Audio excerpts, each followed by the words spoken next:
mentality is so good for Penn State. He just wills them down the field. He wills them to victories at times. He's undefeated at home as a starting quarterback. So it is not going to be an easy task for Ohio State, but I do think that they're going to win the game. So do I. And the reason is because Penn State's defense concerns me a little bit. Their offense has been great. Number one in the country in the scoring. They're 21 of 22 in red zone touchdown efficiency, which leads the country. All of that is great. You got to deal with Dwayne Haskins. I'm telling you, this Ohio State offense is one of the best Ohio State offenses I've seen in a long time. No. This is the best quarterback. This is the best quarterback talent Urban Meyer's ever had, including Alex Smith. This kid's the best talent he's ever had. J.T. Barrett, I loved. Chris Leak at Florida. These are good guys. They're college guys. This kid's an NFL quarterback. He's not ready to go now, but he'll play on Sundays. Pure quarterback acumen, he's the best Myers ever had, and that includes Tebow. And I think even Tebow would admit that. Yes. Tebow was a great competitor, and he was a great college football player, but this kid has immense talent. This kid's good enough to face Saban and beat him. He can he's an NFL thrower. I'm not saying he will. No, but yes, you can't be a sit in the pocket guy. This kid could beat Nick Saban if he got the right. Let me give love to a team. Now I know Brian Kelly yells and screams and it looks like a tomato. He's bright red and everybody bangs on him. But I got to tell you something. When I watch Notre Dame play, because I still think Michigan's good. Here's my prediction of the week. Notre Dame's going to thump Stanford, and Stanford's pretty good. I think we got to give credit to Brian Kelly here. Okay, small private school, religious overtones, academically tough. They pass the eyeball test. They got NFL dudes. You're not going to go that far giving excuses to a school that is one of the 2-3 greatest traditions in the history of college football. But I will tell you, yes, there are some things that are more difficult at Notre Dame than there are at other institutions. Going to school, yeah. Yeah, I mean, so listen, Stanford deals with that. Other people deal with that. But his decision, and I think it takes guts to switch the quarterback, has made them dramatically better. Oh, God, yes. Going from Brandon Wimbush to Ian Book, you could see it. They had not scored over 24 points in their first 3 games against just so-so opponents. Now, save for Michigan, obviously, defensively. But then they go to Wake Forest. I'm not saying Wake Forest is a juggernaut defensively, but they put up a 50-burger, right? Like, there's now a different dynamic to what Notre Dame can present the opposing defense with Ian Book at quarterback. So give Brian Kelly a lot of credit for making that move, and it's made them a better team and made this game much more interesting. I think Notre Dame is really good, and when they thumped, and I say thumped, it was a touchdown Michigan, everybody sold their stock on Michigan. You and I are the last remaining people in America that still think Harbaugh's a really good coach. I tell you, this is a great time to buy Michigan stock. This is a really, really good Michigan team. They play Northwestern. You're doing that game this weekend. Gus and I will do that game this weekend, 4:30 Eastern on Fox.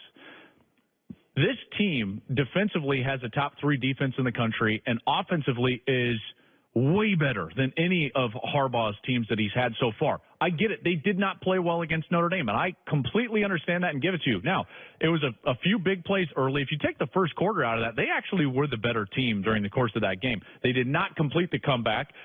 Shea Patterson is trying to get comfortable in a new situation, new game plan, new system, very recently has just been ruled eligible by the NCAA. I think all of that affected Michigan in that first game. You don't get a preseason in college. So. But guess where they're at? Right back to where they were to start the season, number 14 in the AP poll. And you watch out. They've got Wisconsin coming up. They've got Michigan State coming up. Then they've got a bye. Then they're going to have Penn State. They've got these games where all of a sudden you're going to look up the beginning of November, and if they play to their potential, they're going to be a one-loss team that is 6th or 7th in the country. I'm just telling you, they've got that potential. Michigan is really, really good, and you should all start paying attention to what they're doing right now. By the way, I was talking about system quarterbacks, and everybody's saying Jared Goff's a system quarterback, and I'm like, no. Game manager means I'm limited as a play caller on what you can do. Okay. System quarterback, Joe Montana was in the West Coast offense. And Brett Favre, by the way, when he was out of Mike Holmgren's systems, 0 MVPs and 0 Super Bowls and a losing record. When I hear system quarterback, I'm like, oh, yeah, that's everybody that's won a Super Bowl. Well, I was going to say, isn't that every single great quarterback is a system quarterback? Every single quarterback is a system quarterback. I don't get I hear you. I'm defending like that's a good take. Like Jared Goff to me, I look at him, I'm like, yes, Sean McVay's got a system. You cannot win a Super Bowl on talent. No. Brett Favre. By the way, Dan Marino and Brett Favre are arguably the 2 greatest quarterback talents with Elway I've ever seen. Marino never won a Super Bowl, and Favre couldn't get there without Holmgren's system. Well, and I would even go to a different. I mean, we've seen immense talents like Jeff George go out there and not play well. Why? Because he had a hard time playing within a system. I bristle at this fact because, yes, if you're limited and you need to be a game manager, that's one thing. We've seen guys like Alex Smith or so on and so on, and I understand that conversation. But even the great quarterbacks and the great talents have had to succumb to the system at times. Tom Brady is a system quarterback. Peyton Manning was the ultimate system quarterback. He had his quarterback system that utilizes his system to its fullest is going to win. So, yes, every quarterback should be trying as hard as they can to become the best system quarterback in that system that they possibly can, or else they won't win. It's just a silly explanation. Those that use that, if you are ever in an argument with one of your buddies and he was like, yeah, he's just a system quarterback, you're like, good, and he's probably got a book. Yeah, that's right. Okay, give me your upset of the week because I think you're Looney Tunes on this. Well, it's not really an upset of the week. I'm just going. I was looking at all the ranked teams. And I'm thinking the ranked against ranked matchups this Stanford? week. I like Stanford on the road. So let me tell you why. I'm going to take all this money I was going to bet against Baker Mayfield. I think I'm going to take it and bet it on. I think Notre Dame. By the way, soft last week. You totally hedged. Oh, look at me. I'm going to rip on Mayfield. Now I'm going to bet $1,000. I didn't know he was going to play. I didn't know he was going to play. That was weak. I should have called on Friday. I didn't know he was going to play. I bet $1,000 on Cleveland. Then he got in and I won because of him. I wouldn't have bet it. I would not have bet Cleveland. I should have worn a Mayfield jersey on today. Like you totally buried the lead. That's all we've been talking about for months is Mayfield. He goes out there, leads the Browns to their first victory in like 600 days, and you start with the Big Ten? That was weak. What are you doing? Listen, guys like you out there. Oh, guys like me. Guys like me that are right?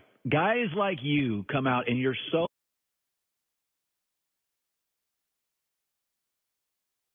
patterns, curls. I mean, he's a number one pick. Guess who wasn't completing those? Okay. The opposing quarterback, Sam Darnold. When you're the number one pick. Yeah, but I got a book, Joel. I'm not going to give you plaudits, and I'm not going to give you a big back rub because, hey, 9-yard curl. You're the number one pick. He led a team to their first win in 600 days. Yeah. That's what you do when you're a number one quarterback. Oh, my gosh. Listen, see you go on the road. See you go on the road and win. This is big boy football, Sunday football. We'll see. We'll see. Yeah, we'll see. All right, we'll see you later. Eric Decker just retired. He's handsome, too, in a second. Bud Light's for everyone. I prefer a nice mead. Barkeep, Bud Light's for everyone and a mead. Is it autumn?